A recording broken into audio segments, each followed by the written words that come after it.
Hey, welcome to the From the Shadows podcast. I am your host, Shane Grove. And before we get started with this week's episode, I just want to remind everybody that if you want to get a hold of us, go to our website, the FromTheShadowsPodcast.com, hit the contact pay or button up there. You can send me an email if you want to share an experience or share a story. I promise I'll read it and get back to you. And from there on our website, you can find all of our social media that you can follow us on Facebook and Instagram and Twitter and Patreon or whatever else. So if you can't get enough of the From the Shadows podcast, and who can, right? Go ahead and explore all you want. There's lots of cool stuff out there. And be sure to drop us a line and let us know what you think of the show. So with that being said, I'm super excited for today's guest. He comes highly recommended from one of my favorite guests, the infamous Stacy Brown. Via Stacy Brown is David. David, welcome to the From the Shadows podcast. Thank you very much, Sean. So David, Stacy tells me you've got some pretty cool Bigfoot experiences that you're willing to share. So I'm just going to let you get right into it, kind of set the stage, and let's hear what happened to you. All right. Well, I've had a few experiences. Again, my name's David Hullett, and I grew up in Oklahoma, and really didn't know a whole lot about Bigfoot or anything like that. Had quite a few Indian friends, as you know. It is Oklahoma, so there's quite a few Indians there. So I had some knowledge of it, but again, it was just stories and tales. I never had anything happen. But I continued to grow up and listen to things that was going on, and as I did, I got more interested in it, but never expected to actually have an experience of any type. But I was probably between 13 and 15 years of age. It was in Logan County, Guthrie, Oklahoma. And I was hauling hay with a couple of friends of mine. It was Larry. He was the oldest. He was in charge of it. And as you know, Oklahoma's hot, just like it is here in Alabama, Georgia. Summer times are really hot. And so we tend to do not dark, but towards the evening because it's a little cooler. And so we were in Logan County, just on the east side of Liberty Lake, and it was by the Cottonwood Creek that we had there, and real good hay fields. So we were hauling hay, and I had Larry. He was in charge, and then Kevin was his brother, and myself, and we were hauling hay. Now, there is a gun in the story, and the reason why the gun's in the story is because when you're baling hay, sometimes you can bale up a copperhead or a snake or any type of thing like that. So you try to dispatch it. And so you'll hear about the gun in the story. But as we were hauling hay, we pretty much got the field cleared of all the bales. And yet there was still a couple of bales on the right side, which Larry and Kevin were going to go to, and they had the truck. And they pointed me to go over to the other corner, which was a small entryway that led into another field, and how the cottonwood would just wind around. It was kind of, going in between the high ground where the cottonwood was at, the Cottonwood Creek. Well, as I started to go down and everything, and everything was fine, and I got to my bale, and I heard Kevin screaming, and then all of a sudden I started hearing Larry. He got out, and it sounded like he was shooting, and it was a 22. It was like a 22 nylon. If you've ever seen those, I'm old. So he got out, and he was shooting at something. I don't know what it was because nothing happened to me yet. And then as they started to proceed our way, they were coming back towards me. And I had, where I was at, I had a bale of hay and a tree limb. I was picking up the bale of hay, and a tree limb came all the way across my head, a big tree limb. And I had no idea what it was. I looked, saw it, and it was just a big figure, and it was trying to get away. But I could hear it crashing from, as it was coming my way before the limb went over my head. I could hear it crashing um, through the woods because it was the hayfield was, again, bordered through the Cottonwood Creek, and then there was the Cottonwood Creek. So there's a little bit of a wood line, and it just coming my way. And as Larry and them were coming our way, they Kevin had opened up the truck door, telling me to get in.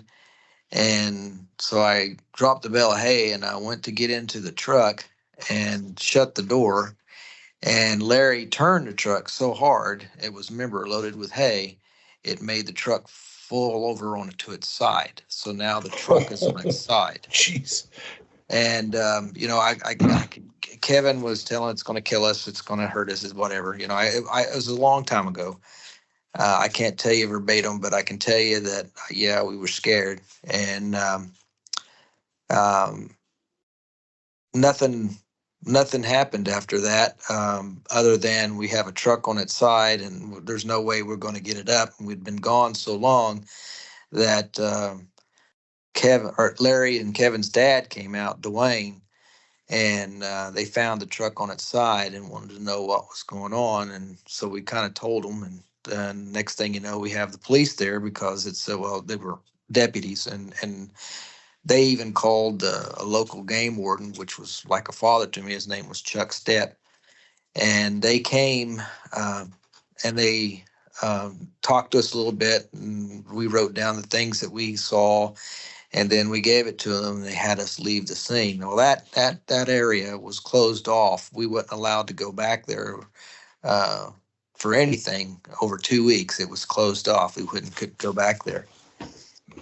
So, they made reports and they said things. Now, my wife, she did get to meet Chuck Stepp. My wife and I have been married about 33, 34 years. And we went back to see Chuck and all those guys. And we talked about it. And, Chuck always kept it a real hush hush secret, and always told us it was a cougar. It was a cougar. It was a cougar, but it wasn't a cougar, and we know that. And Chuck knows that. But Chuck has since passed. And again, he was a police game warden kind of guy. And there was an active report made, but I don't think there was no BFRO back then. So this was in the 70s. So, so I gotta ask. So so those guys obviously, like, what was their interaction with this thing before they came? I mean, they obviously had some sort of more interaction than you did before they came and got you. Well, when they came and got us, they had no idea what was going on because it was just Dwayne. That was the name of Larry and Kevin's dad. No, I meant Larry and Kevin. What was their interaction with this creature before they came and got you to jump in the truck? Well, like I said, Kevin got it. Kevin was getting the bales of hay because Larry was driving the truck down there, and that, I guess Kevin was screaming because he had saw it. And I think the reason why Larry was shooting is because he saw it too, because he got out the truck with the 22 semi-automatic nylon, and he was shooting at it with it because it's a semi-automatic, and he was shooting at it.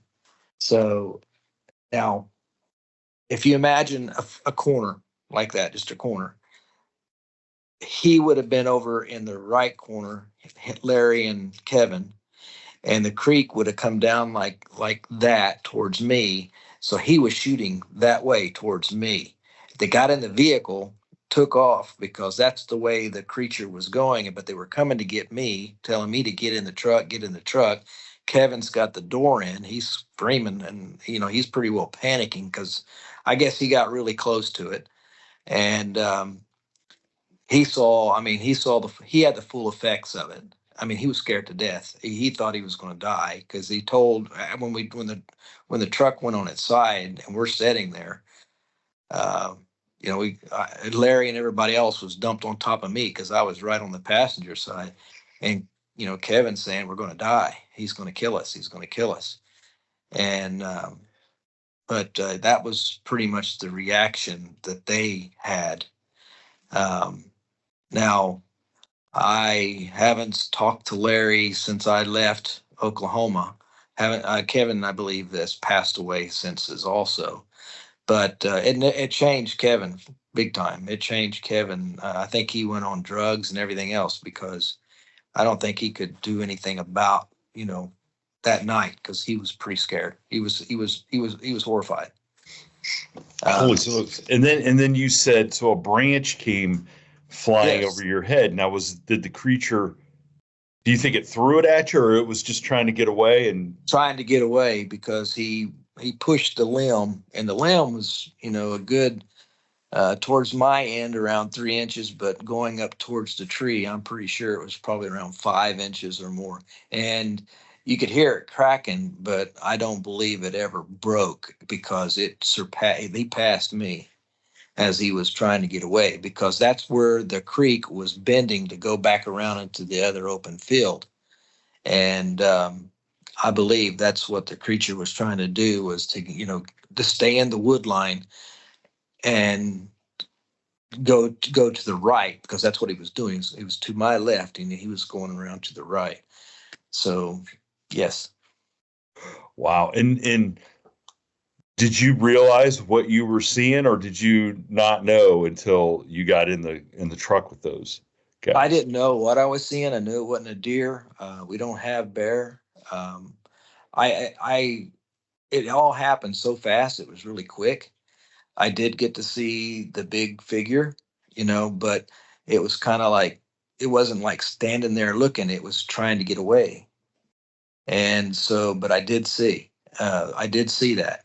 And I didn't think Bigfoot. I didn't think Sasquatch. I didn't think nothing. I mean, my only thing is I saw a truck coming towards me with a door open saying, David, get in the truck, get in the truck, get in the truck. And So you heard shooting. well, I So heard shooting before yeah, they yeah, got to me. Yeah. yeah, yeah. So holy smokes. Yeah, well, I won't say I was really scared. I did get scared after, we're on the side, the truck's on its side and I'm there. But I'm scared of what just happened. I'm scared from what Kevin was saying, it's going to kill us. And, putting everything together, I didn't know what was going to kill us or whatever. But after it started to settle down a little bit, which, Larry was telling us to shut up, shut up. The only way this thing could have gotten us was either pull off the top cab of the truck or come in through the windshield on the front or the little back rounded glass or, from on top to Larry's door, which I didn't think was going to happen. And if it did, it would got Larry first because he was the driver. But no, none of that happened. None of that happened. And I don't even believe, because, Kevin didn't say there was any aggression because Kevin would, he was, like I said, he was really shook up. Apparently, he got close and personal, but when the truck got down there and Larry jumped out and was shooting at it, Larry was saying, you could hear Larry. He was like, come on. You could hear him, but I didn't know everything he was saying. And then now we did talk. We talked after the report and everything. And, Kevin said that, Bigfoot. Larry said, yep, Bigfoot, Sasquatch. And they did get some evidence of it, but we wasn't allowed to have any, we wasn't privileged to it. So, Wow. but that was my first encounter. And then shortly thereafter, that's when really the Bigfoot boom really started going off because I don't know if you remember, it was after that I was really into it. And I got to go to a movie and there was the Sasquatch movie or something. And it was the one that had the. You're talking about the Boggy Creek. No? No, Boggy Creek happened before Before? then, Or but then? I don't think they had a movie of it at that time. but I did see Boggy Creek, and that's not too far. I mean, that's Arizona, Arkansas, Oklahoma, Texas. Oh, And the Wichita Mountains are all up in that area. So, and that is a sacred ground that the Indians believe is not a burial place, but a place that you can go and just have, peace. And there was a piece that just came out not too long ago, and I shared it with the group that I'm in, and because I remembered the story, and but with the war after the war between the Indians and the Sasquatch, because they were stealing their children, um, they say that, in the story it says that the Choctaw Indians won, but I don't believe that. I believe from what I heard from the local natives and everything that agreement, a truce came, and that was the Wichita Mountains would be not a burial place, but a place that, it was a common ground to where they could be and the Sasquatch could be. But again, I don't have any witness to that. That's just added to it. But that's when the Bigfoot craze really started, was after that one. And I mean, I didn't do anything to instigate that craze. It just happened. It was weird. But jeez. That's, this, now, did you say so? You had Native American friends. Did you tell the story to them? Did they? oh yes, yeah. What? Because we And talk. they look like, well, that's just another Thursday night. What's the big deal? Like, No, no, no, no. I this one of my friends was his name, because I had a lot of Indian friends, but one of them, his name was John Moffat, and you know, he was, he knew, I think, and he was the same age as me, but he got to. I mean, I got to go to a lot of the powwows up into end of the trail and around Tahlequah and all that, and I don't. I got to hear all kinds of stories, but John was real native, so he grew up with it all of his life. It's kind of like when I started as a kid, I had family. They were in Eunice, Louisiana, and that's when I first heard about the Rougarou when I was just a child. And then as I got older, I kind of thought, okay, well, it's just a wives' tale, or just an old hotel to make sure that the children were in by nightfall. Um, and that way, kids were safe. They wasn't out there playing in the middle of the street or something. But that was the Rougarou. And so that's kind of what I thought about Bigfoot too until that night. That night, I became 100% true believer when we were hauling hay. I knew there was something else there. now, did you guys ever go back up in that field once and Yes, work and stuff? yes, and never saw anything again. Not there. Never. No.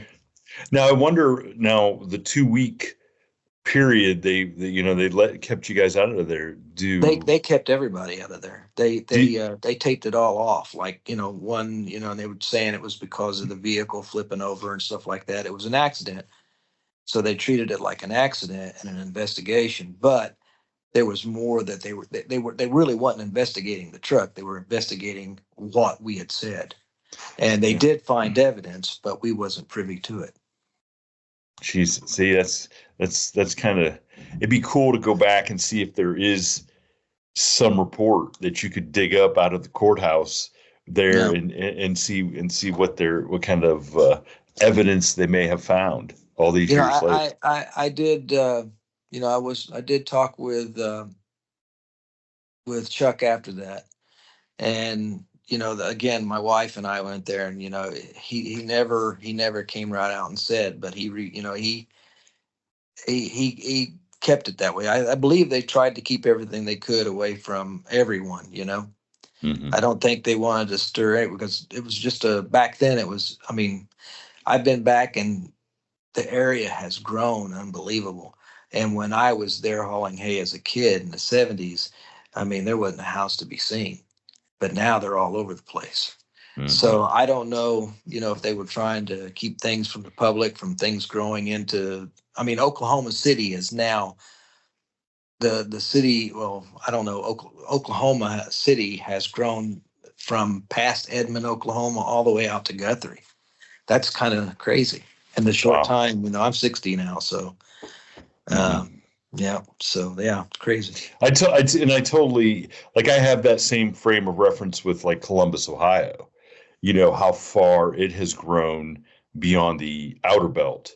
And it's it's up past Delaware, Hmm. which people that are from Ohio will be like, yeah, I remember when you get on 23 to go to Columbus, and once you left Marion, the town south of us, Marion, it was nothing but horse farms or farms all the Yeah. way, almost all the way down. And you're talking 30, 40 miles. And that's how much the town of Columbus has grown out that way. And so, where does all the species that inhabit that area, where do they end up going? Well, They I got to go. believe, in the small bits, I mean, because there's still woods and there's still farms and everything out in that area.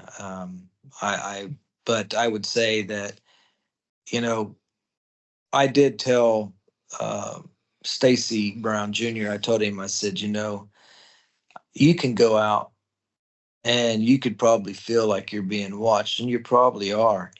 Um, but this Sasquatch, the Bigfoot, the creature, whatever you want to call it, um, he has the ability, or she has the ability, to hide better than you'll ever know. And I was in the army, I learned the art of camouflage, but I truly believe this animal, this creature has the ability to, and it's been doing it for so long that it knows that if it gets into a position, it can hide and you'll never see it. And then I've heard, many other things, through the Indian tales and through, since I've been growing up, the hair of this creature has got some translucence to it where, yeah, and this is kind of makes sense because I was sharing, my wife and I were camping out at Uchi Creek, and we just bought a camping trailer, and Dale Boswell came out. And so Dale Boswell, he's a wealth of knowledge of Bigfoot. And so when I told him about the incident that we had in, well, it was in Blue Ridge, but we were staying at Cherry, something I can't remember the name. I'll think of it here in a minute. But where we were at, um, you know, something happened, which I'll tell you a little bit later. It's a very short thing. But if you wanted to go into my second experience, I can Yeah, tell you yeah, about that one as yeah, well. yeah. And so you have this experience now. Now, Yeah. is this something at that? Are you like, okay, I'm good? Like, or do you want to? Are you kind of like every other kid in the '70s? Like, man, I want to know more. I can't.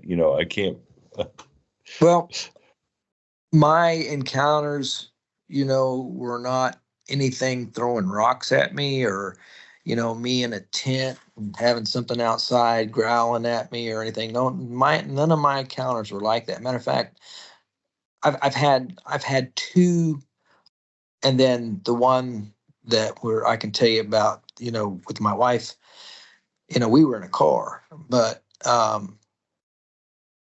I don't believe, what's going to happen. I mean, I belong with the Sasquatch Seekers of the South. That's the group I belong to. And, we go out and we do some research, and some of us go out and do it on our own, or just a couple of us at a time. But have I ever thought what's going to happen if I encounter this and it's a threat to me? I don't know. I am, weary. When I'm out there, and I will treat everything with respect. I'm not out there to kill anything. I don't want to kill anything, and I don't want to, you know, win $1 billion one night. That's not my goal. My goal is, I do believe 100% that there is something there. I do believe that all the things that I've gathered, it is this thing that they call Sasquatch, Bigfoot, swamp ape. I'm not quite sure about the dog man, but if I had to say anything about the dog man has to be something that's close to the Rougarou because of how it's described. Never seen it. Never saw a rougarou. But what I am into it. I want to see it again, and I want to see it where I have good evidence that I can say to somebody else, "Hey, I saw this, and this is the evidence of it." And it's beyond a shadow of a doubt, that somebody can say, "Yep, that's what it was." And I don't want to say I killed anything, because I don't want to kill it. I want it to grow. I want it to do whatever it does, because it's here for a reason. You know what I mean? And Hmm. whatever that reason is, beyond me. I don't know, but I don't think anything on this earth was put here for malice other than snakes and alligators and sharks. Those are the things that I just don't have any interest in seeing again. But I I see heard that. them more. I heard that. I heard Yeah. that. But with the Bigfoot, I am 100% believer, and the reason why is because I have seen him. And I know positively that time when I was hauling hay, and then a time when I was in Pennsylvania. I can say, yeah, I saw him. I mean, it was real, Well, and I can. let's hear about your story in Pennsylvania then. I'm eager now. All right, this happened, later in the 2000s. I my wife is from Pennsylvania. My best friend that I knew was in the Army. We were stationed in Virginia, and so that's how I kind of met my wife, when we would go back to his house in Pennsylvania.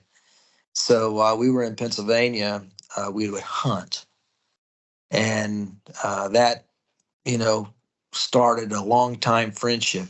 I've known him longer than I've known my wife. So I went back from we were in Germany, and I came home on leave, and we went back and did some hunting, and we was up in Fulton County.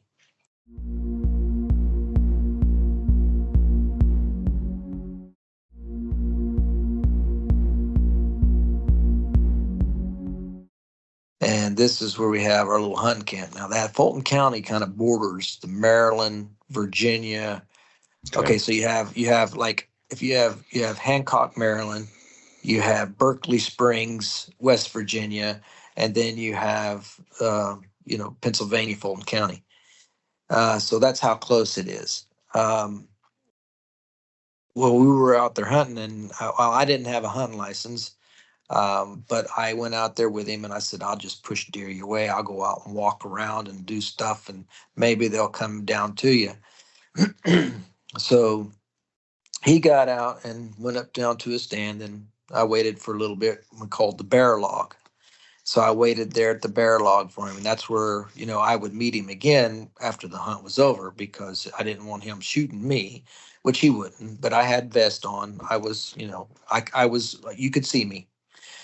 So I waited until he was, gone long enough to be up in a stand, because I knew where his stand was at. And then I started just walking about, doing, looking this, that, and the other, and not really running or pushing or anything, just looking, taking in nature, having a good time. And so towards, it was starting to get a little dusky, but it was still pretty light enough that I could see, through the woods. I could, it was still plenty of daylight. And as I was coming around one of the little bends there, and there's a road that I walked the woods, and I came out on the road on the high side. And when I came out and started walking towards his stand, I noticed something peering from a tree. It was like sticking its head out, looking like this. And I'm thinking, right off the bat, I'm thinking it's a porcupine climbing the side of a tree, because Okay. that's how big it was. If you ever seen a hedgehog, No, they're I've pretty, never. they're, Yeah, they're yeah, pretty big. I've never seen one out like in the woods like Yeah. that. Yeah. Okay. Now they're pretty. Now I'm not talking about the little hedgehog. I'm talking about the full blown porcupine, the big guy.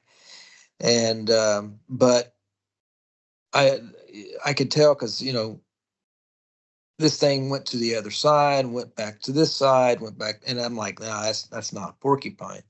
So I took some pictures with my phone, right? Because that's all I had was my phone. Well, no, I had another camera too, which I took pictures of, and that one we got photos of, and we were able to give those photos to. Well, I gave them to Steve. Steve, because I had to leave. Steve gave them to the local game warden there, and from that point we never got those pictures back. And that got the game warden said that that was a man in a ghillie suit. And I'm like, and people are out there hunting and he's a man in a ghillie suit. No, it don't make sense. But let me get back to where I was at. So as I was out, I did have the camera. I took the pictures, and but I had my phone. I took some pictures, and then I could see it.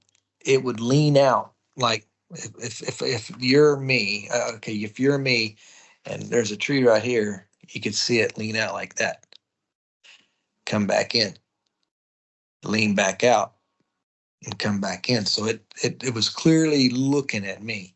I could see it, and then I um, turned and walked up a little bit more towards it, and when I did, I don't know where it went.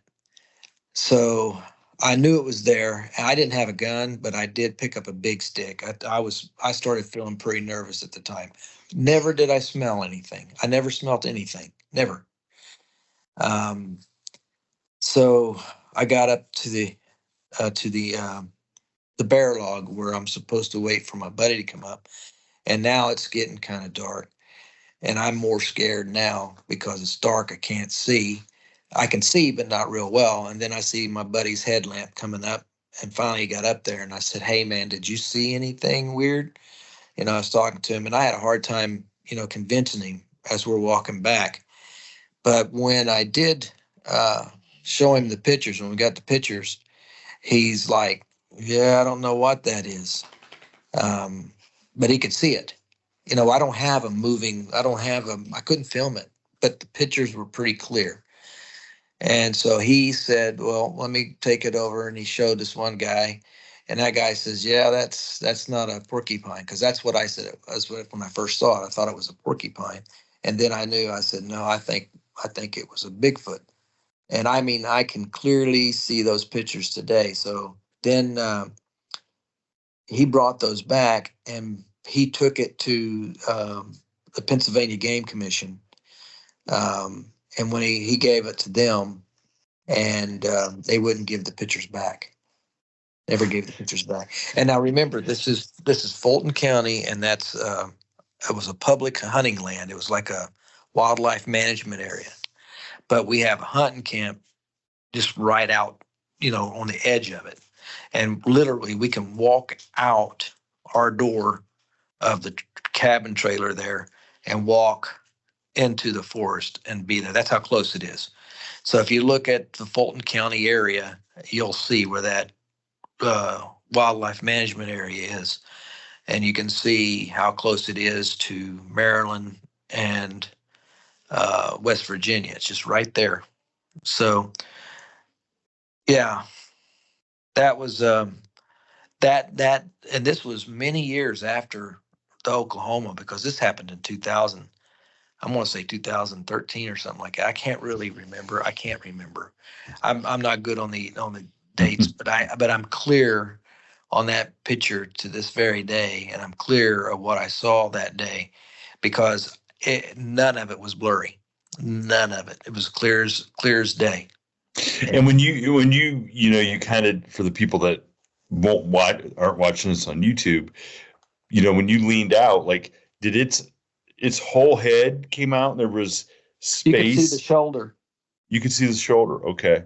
Now Yeah, because how? he leaned way out like that. You could see the shoulder, and then he was, you can tell where he was at, that he was holding on to the tree to lean out to see what I was doing. It was more curious of me, and you could tell it wasn't a bear. I mean, anybody could see it was not a bear. Even in the pictures, you could tell it was not a bear.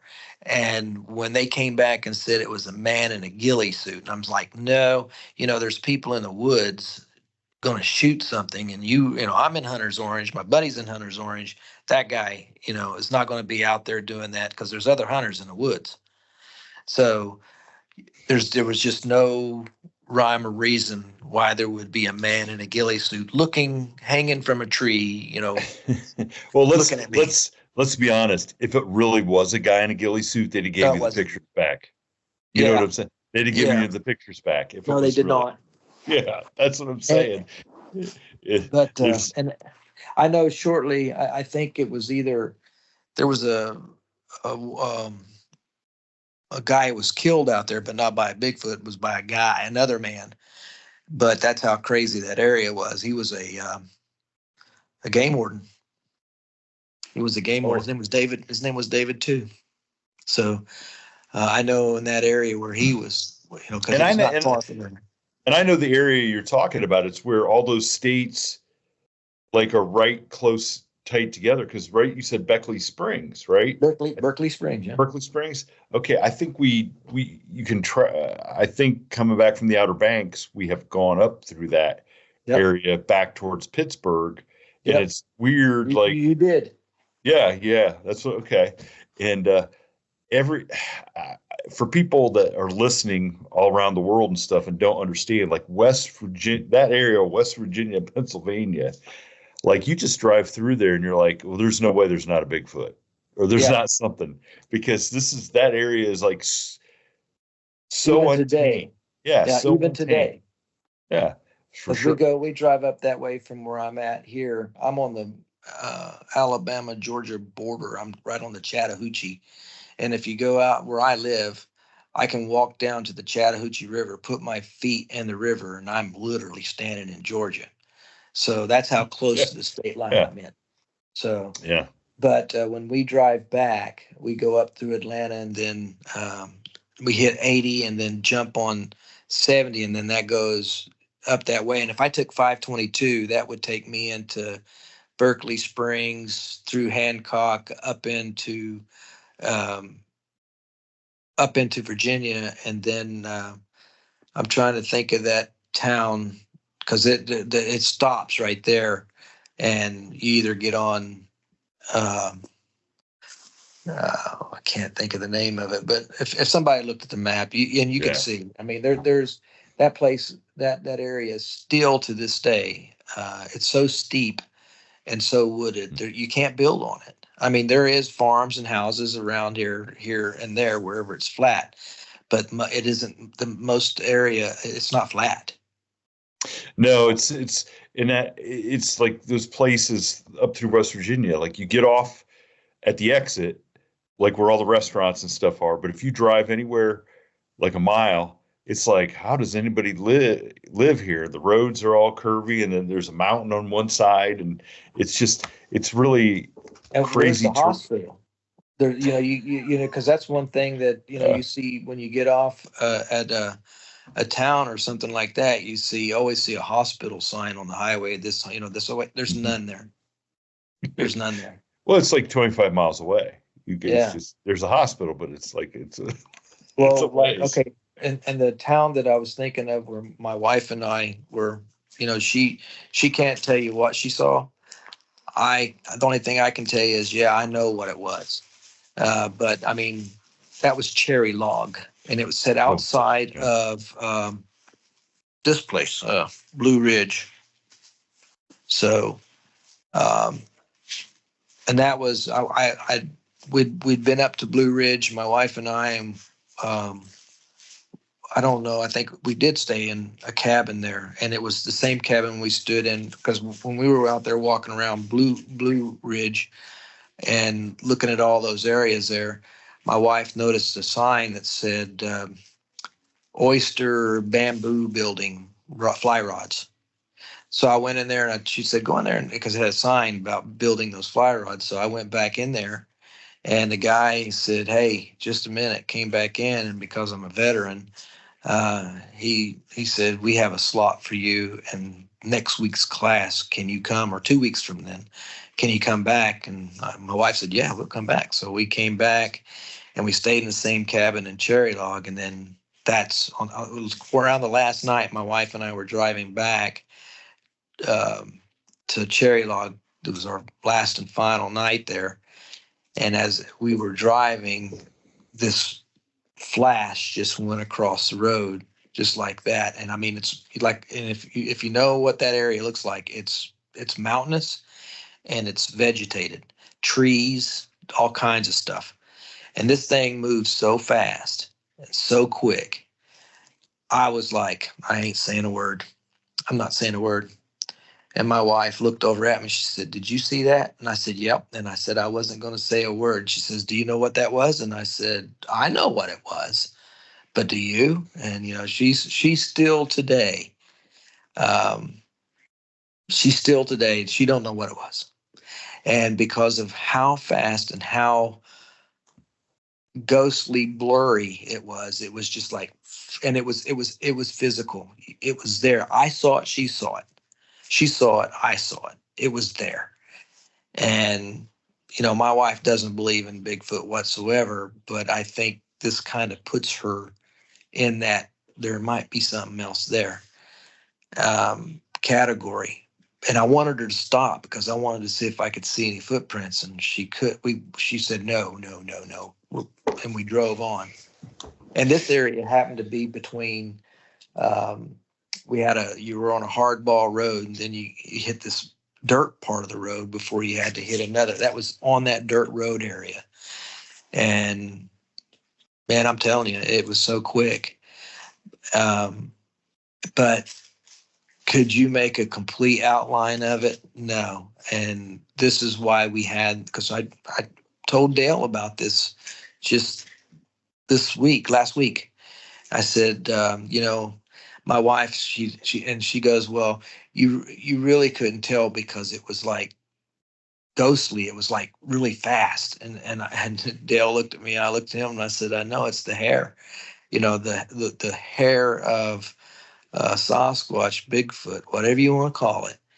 It's got some translucency to it. It's got some transparency to it, and it's part of the way that he can camouflage himself in the open, in the dense foliage or whatever.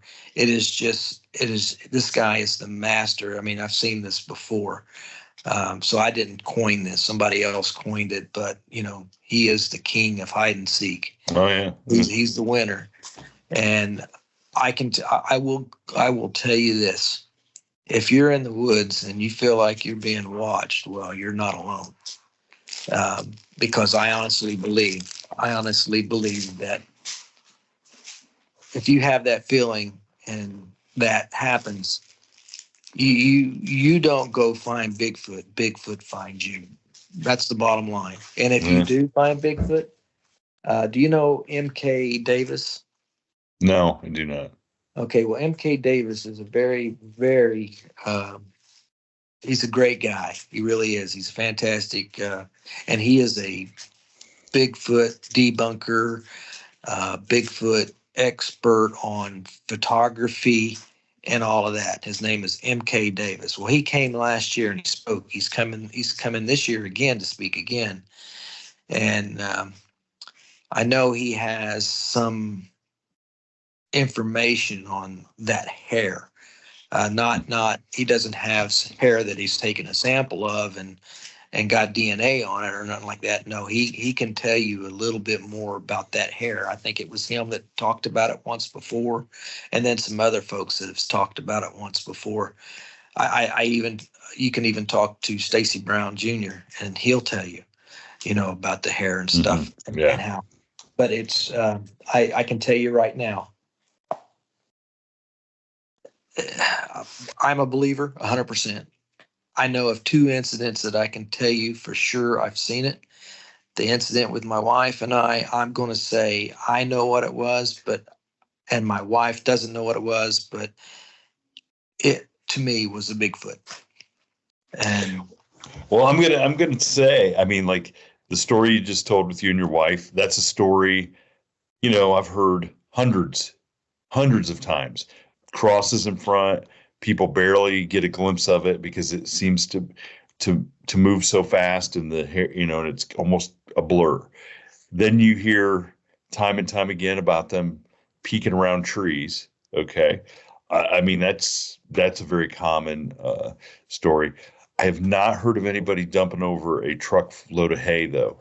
That Well, is the first. now the Bigfoot didn't push the I truck. know, I know. I'm saying it was part of the story. I've never Yeah. heard of that. That's, I mean, as a kid, that whole, I mean, in today's day and age, if a 15-year-old kid had that event happen, they might have to be on medicine for the rest of the rest of Well, the. and what I'm saying is that's kind of what's happened with Kevin. Yeah. Kevin's dead now, and Kevin died of drugs.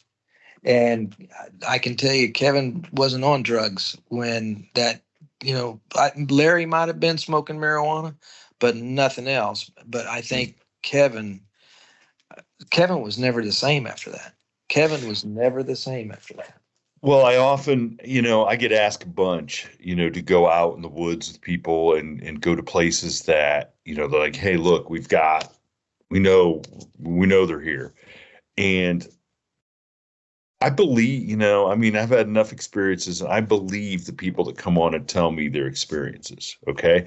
I don't want to be put in a situation where I definitely see something that changes my whole thought process of what I know is real and what's not, and like what the world is supposed to be, and I'm in a position, I think age wise, where I could probably accept that a little bit more.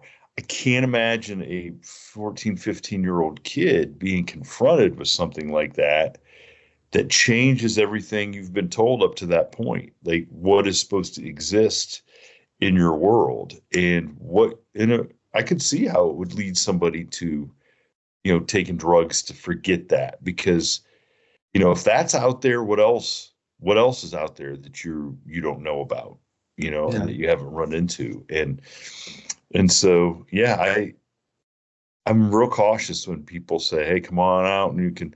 I've seen enough stuff and I'm like, I don't know that I want to be 20 feet away from something that I Well, can't wrap my head around, well, I believe 100% Kevin was face to face that close. I don't know. I mean, because Kevin can't, well, he really couldn't talk a lot about it because he would start to shake and he'd start to scream at you.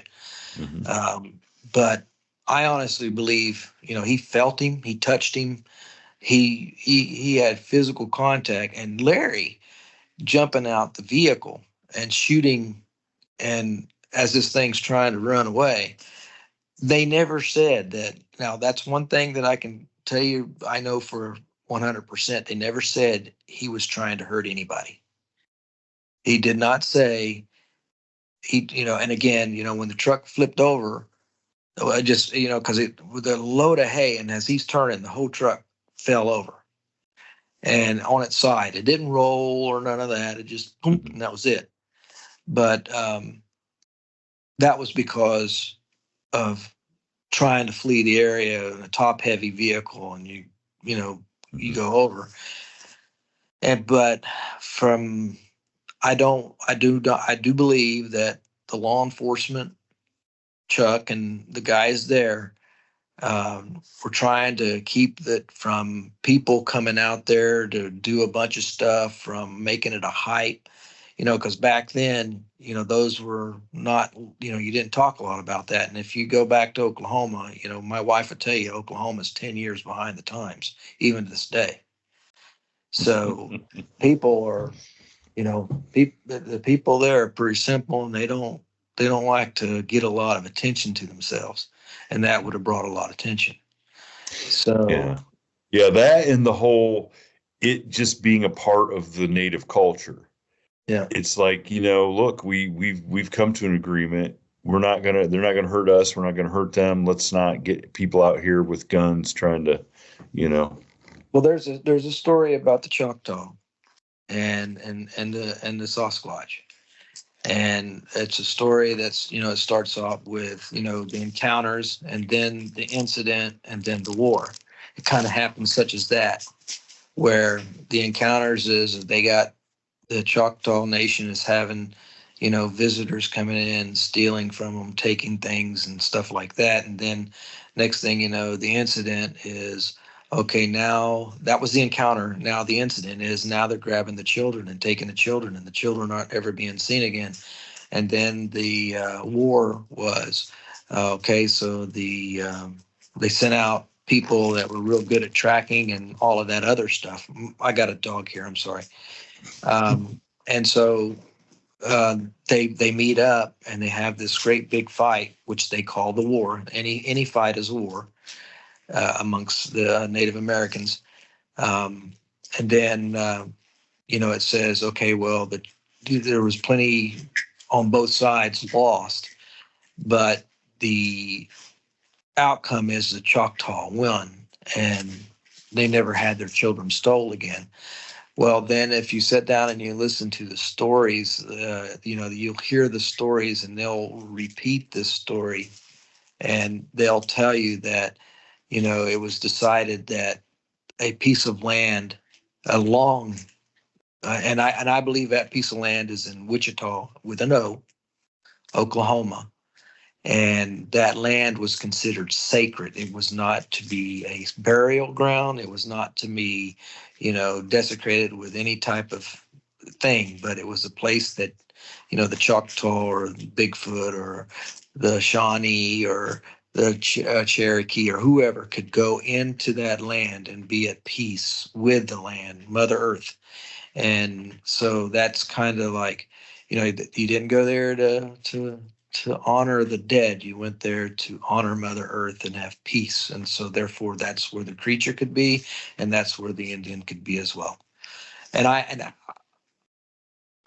I'm dead set with that being the story, and I love it. So I'm not going to take away from their traditions and what they say is, I believe it. Yep. Yep. Well, that's I mean, those are some great experiences, and like I said, for you to not lose your mind as a kid, I mean, that's amazing to me, because I would be a super just tipping the truck over full of hay as a kid would be a traumatic experience, but everything Well, it that led up was. to, yeah, everything leading up to that would, just adds to it. So, but I appreciate, you coming on and sharing these stories. I know our listeners, they'll love them. So, and I know you're out there, you're still searching. Now, before I let you go, do you take your wife? Do you have her go with you at all? No, she's not in. She don't go out and do that. One, she don't like the mosquitoes, and two, if you're going to be tramping around in the woods like kind of what we do, or walking up and down roads, and if it was just going up and down roads and stuff like that, I think she would be okay with it. But she's still working. I'm fully retired now, so when we go out, she's got to get her rest so she can get up in the morning, because we're out there late at night. Yeah, And yeah. she don't go, and she don't make fun of me or anything, because she knows that I'm a believer. I've had and she knows all the story, and she knows where I'm from, and she saw what I grew up with around the Native American Indians. And so she fully understands and respects. And now I think even more after Cherry Log incident, which it was just us. And then I've shared that story with Dale and Chris Price and Jesse Porter and Flat Rock. And we sit down and we talk all these stories. I never have been so connected since I came to Alabama and see some of the Indian culture here. But because I've met these guys that I'm talking to you about, and I said some pretty big names there. M.K. Davis, that's a big name. Flat Rock, that's a big name. Dale Boswell, that is a huge big name too. So these guys, they're not uneducated. They're not some you know mountain monster guy going out there looking and causing chaos. Yeah, yeah. No, these guys they take a scientific approach. They're not in the game for killing anybody. or killing anything. Stacy. Stacy's very serious. I tell you what, if there's anybody that's serious, Stacy Brown Jr. is a serious man. That dude Yeah. takes it to heart. You can count on everything he says as being gospel. So those are the guys that, since I've been here and I've been retired, that I've been able to kind of talk to vet a little bit of my stuff with them, so I can say, David, you're not crazy. You're not seeing things. You actually witness these things, and these people believe me, and I feel, a little bit easier when I'm able to talk to them about it, because, they will cross-examine you, and they'll ask you, "What do you think it might have been, this or been that or whatever?" And I'm like, "No." But I guarantee you, I said, I'll say it again, and I've said it tonight. If you're out there and you feel like you're being watched, you probably are. And you won't see it unless it makes a mistake. And if it makes that little bit of a mistake of curiosity, then you'll see it. I agree with that statement 100%. So, but again, David, I'm glad that Stacy connected us. I'm thankful that you came on, and hey, I'm looking for you coming across to having another sighting and coming back on and sharing that. I can't wait. That. And anybody in the Bigfoot community, Mike Famelot, or all those guys, they're part of the Bigfoot family, and I really appreciate guys like you that come out and because you're helping us, because it is like you said, you don't know how you would react to it as a kid, but and I think it's important. It's important. I've talked to so many people who have never told their story. They don't have the advantage that you've had, being able to talk to these people who are very learned on the subject and do the research. I've had people who've had to sit with these stories for 30, 40 years, and they do think they're crazy, or they don't. They just, it's driven them mad, and they just feel so much better being able to talk about it. And that's why you're an important link to that, because you get, you go out and you ask for that.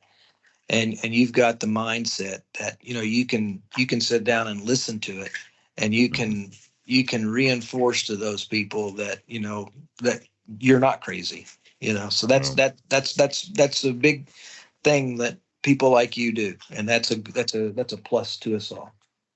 Well, I appreciate it again, and we'll stay in touch. And like I said, the next experience, I can't wait to hear about that one too. Okay, well, I'm hoping to have one. Really, I'm looking. All right. Be careful out there. You too, buddy. Thank you for tuning in to this week's episode of the From the Shadows podcast. Until next time, never shy away from the darkness or what may be lurking in the shadows. We are out. God only knows.